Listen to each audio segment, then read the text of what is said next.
Pada video kali ini saya akan menerangkan assignment 1.1 dan 1.2 kesetimbangan kimia. Soal pertama yang akan saya bahas adalah tentang pengertian kesetimbangan. Pengertian kesetimbangan itu adalah pada saat laju reaksi ke arah kanan itu sama dengan laju reaksi ke arah kiri. Jadi kecepatan ke arah produk sama dengan kecepatan dari produk ke arah reaktan. Jadi reaksi berlangsung secara bolak-balik. Soal selanjutnya. Pernyataan kesetimbangan Kc untuk reaksi tersebut adalah karena semuanya gas, maka gampang. Persamaan Kc-nya itu adalah produk dibagi reaktan. Produknya adalah SO 2 pangkat 2 karena koefisien di sini adalah 2 koefisiennya. Lalu konsentrasi O2 pangkat 1 karena koefisien di sini adalah 1 dibagi dengan reaktannya yaitu SO3 pangkat 2. Karena ini yang diminta adalah Kc, maka kita menggunakan lambang konsentrasi. Pada suhu tertentu dalam ruang volumenya 4 liter dipanaskan 0,4 mol gas SO3. Reaksinya ada. Jika dalam keadaan setimbang ternyata membentuk 0,1 mol gas O2, maka nilai Kc reaksi tersebut adalah. Nah, cara mengerjakan soal ini yang pertama adalah kita tulis reaksinya terlebih dahulu. Jadi 2SO3 timbang menjadi 2SO2 ditambah dengan O2. Selanjutnya kita tulis mula-mula reaksi dan sisa. Mula-mula SO3 itu jumlahnya adalah 0,4. Jadi kita tulis di sini 0,4 mol. Jangan lupa di sini volumenya adalah 4 liter. Nanti volumenya kita masukkan ke dalam rumus Kc. Ternyata dia terbentuk 0,1 mol gas O2. Jadi di sini terbentuk 0,1 mol. Karena ini adalah produk, maka bisa langsung kita naikkan 0,1. Lalu kita geser di sini koefisiennya 2, berarti ini 0,2. Dan di sini koefisiennya 2, berarti di sini juga 0,2. Berarti saat kita kurangi di sini jadi 0,2 karena 0,4 dikurangi 0,2 di sini juga 0,2 mol. Lalu setelah itu kita masukkan ke dalam rumus Kc. Konsentrasi dari SO2 adalah ini, tapi dibagi 4 liter. Berarti 0,2 per 4 pangkat 2 kalikan ini 0,1 per 4 dibagi dengan yang ini 0,2 per 4 volumenya 4 liter, jangan lupa kuadrat. Ini bisa kita coret. Jadi jawabannya adalah 0,1 per 4 atau 0,025. Ada beberapa perbedaan di soal kelas 1 dengan kelas lainnya, tapi kurang lebih tipe soalnya sama seperti itu. Hanya serubah fase, ada yang serubah angka, dan sebagainya. Jadi hati-hati dalam membaca soal, karena soalnya beda-beda tiap kelas. Manakah persamaan Kc yang tepat dari reaksi kimia berikut? Nah, sebenarnya soal ini ada objektifnya, tapi objektifnya saya hilangkan. Di sini kalian hanya perlu memperhatikan fase. Di sini adalah gas, gas, aqueous, aqueous.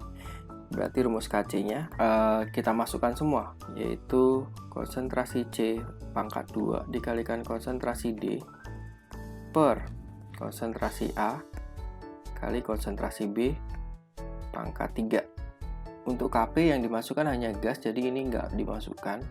Karena nggak dimasukkan atau diabaikan, maka kita tulis 1. Berarti kita tulis 1 per tekanan A dikalikan tekanan B pangkat 3. Oke ya.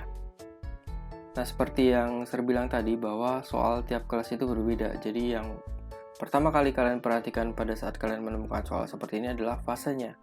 Lalu yang kedua koefisiennya, jangan lupa dimasukkan ke dalam pangkat. Di sini pangkat 2, di sini pangkat 3 gitu ya.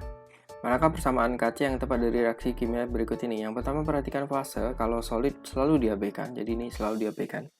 Jadi udah langsung dapat nih ya. Kc-nya adalah 1 per konsentrasi dari O2. Udah selesai. Lalu Kp-nya yang diperhatikan hanya gas, jadi solid-solid diabaikan. Berarti Kp-nya adalah 1 per tekanan dari O2. Jangan lupa lambangnya ya. Di sini adalah lambang konsentrasi, di sini tekanan, jadi dia pakai P.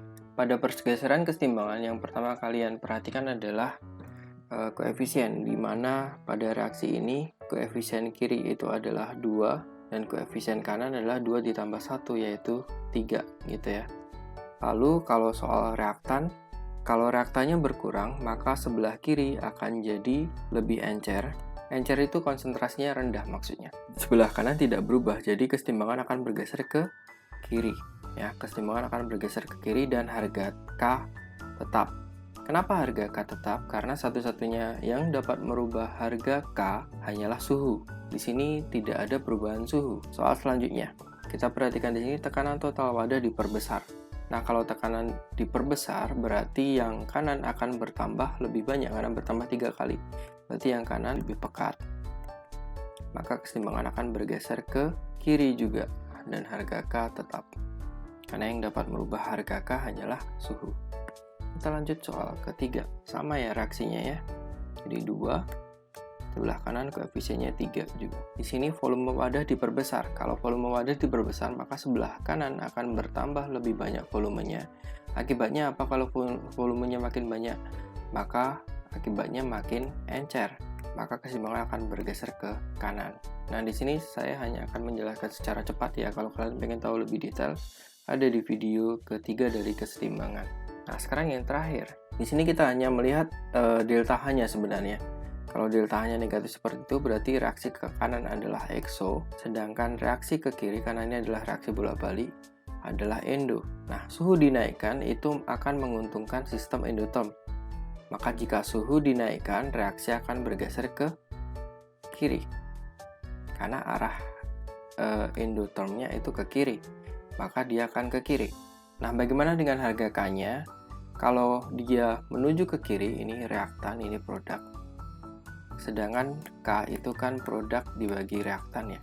Kalau reaksi bergeser ke kiri, maka reaktan makin gede, sehingga nilai pecahan ini makin kecil karena penyebutnya itu makin besar ya.